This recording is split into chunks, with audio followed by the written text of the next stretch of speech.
মক্কাবাসীকে বলছে রাসূল সাল্লাল্লাহু আলাইহি ওয়াসাল্লাম, মক্কাবাসী শোনো, আল্লাহর কসম, যদি আসমানের সূর্য আমার ডান হাতে এনে যাও, আর আসমানের চাঁদ যদি বাম হাতে এনে যাও, আর বিনিময়ে যদি আমাকে বলো কালেমার দাওয়াত ছেড়ে দিতে, আল্লাহর কসম আমি এই দাওয়াত ছাড়ব না।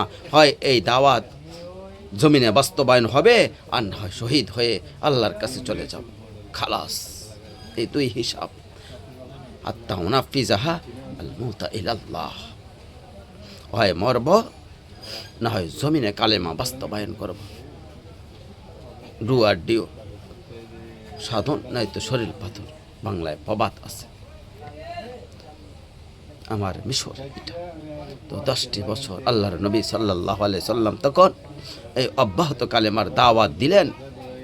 নবুয়তের 10ম বছর আল্লাহর নবী সাল্লাল্লাহু আলাইহি সাল্লাম জীবনে দুটি পরপর দুঃখজনক ঘটনা হইল।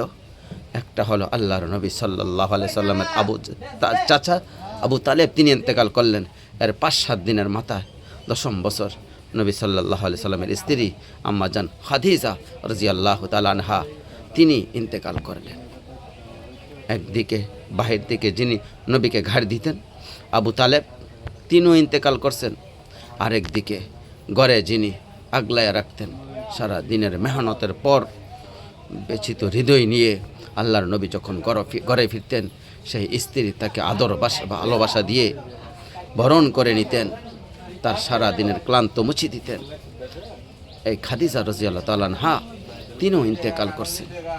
একজন স্ত্রী মনে রাখতে হবে জীবনের অনেক বড় নেয়ামত, দ্বীনের কাজে যে সহযোগিতা করে। আল্লাহর নবী সাল্লাল্লাহু আলাইহি সাল্লাম বলেছেন, ওয়াতামারতু সালেহা, নেককার নারী তার পরিচয় কি?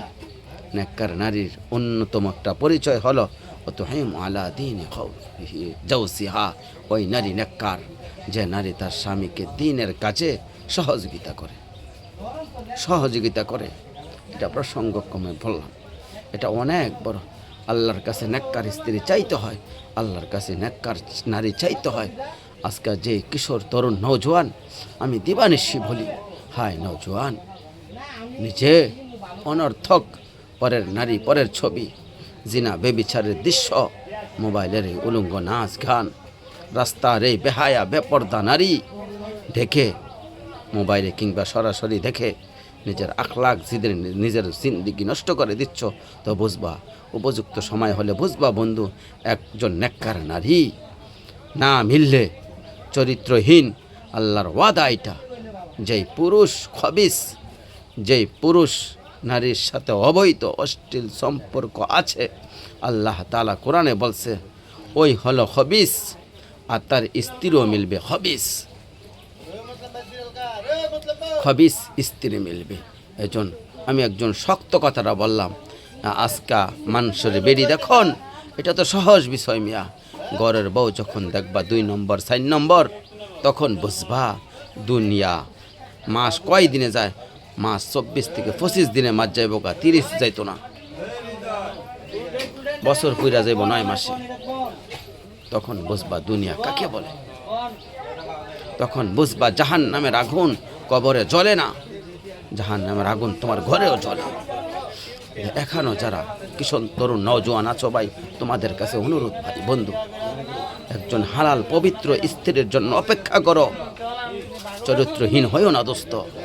এই নারীর ফাঁদ, এই নারীর ছবি, এই অশ্লীল দৃশ্য, এই উলঙ্গ ছবি, মোবাইলের এই অসভ্যতা একদিন তোমাকে ফকির বানিয়ে দিবে, কষ্ট দিবে। আল্লাহর নবী সাল্লাল্লাহু আলাইহি সাল্লাম বলছেন, ফাত্তাকুদ দুনিয়া ওয়াত্তাকুন নিসা। নবীজি কি সমান করে দিছে, আজীব কথা। একদিকে বলছে গোটা দুনিয়ার ফিতনা থেকে বাঁচো, আবার আলাদাভাবে বলছে নারীর ফিতনা থেকে বাঁচো। তার মানে গোটা দুনিয়ার সমস্ত ফিতনা একসাথ করলে একটা আর একটা নারীর ফিতনা তার চাইতে ভয়ানক, তার চাইতে ভয়ানক। মা তারাকতু ফিতনাতু আদাররা আলাইহি মিনান নিসা। আল্লাহ নবী সাল্লাল্লাহু আলাইহি সাল্লাম বলেন, পুরুষের জন্য নারীর চাইতে বড় কোনো ফিতনা আমি দেখে যাইনি। এখন এমন কোনো আধুনিক মনুষ্য যদি বলে এটা আমাদেরকে খাটো করা হলো, না না আপনি বাইরে বাইরে ঘুরবেন, আপনার আলগায় রাখবেন, না না আপনার ইজ্জত দিব, আপনি অসভ্যতা ছড়াবেন, বাজারে বাজারে ঘুরবেন, মাল মহল্লা পাড়ায় পাড়ায় ঘুরবেন, আপনাকে সম্মানিত করবে। কেন সম্মানিত করবেন? বেহায় আবার সম্মান কিসের?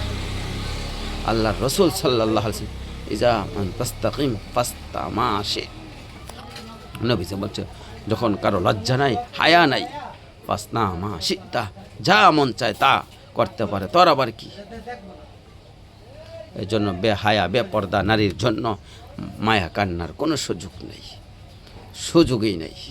আল্লাহর নবী সাল্লাল্লাহু আলাইহি সাল্লাম বলছেন আল মারআতু আওরাতুন, এক শব্দ নবী যে বলছে, নারী কাকে বলে?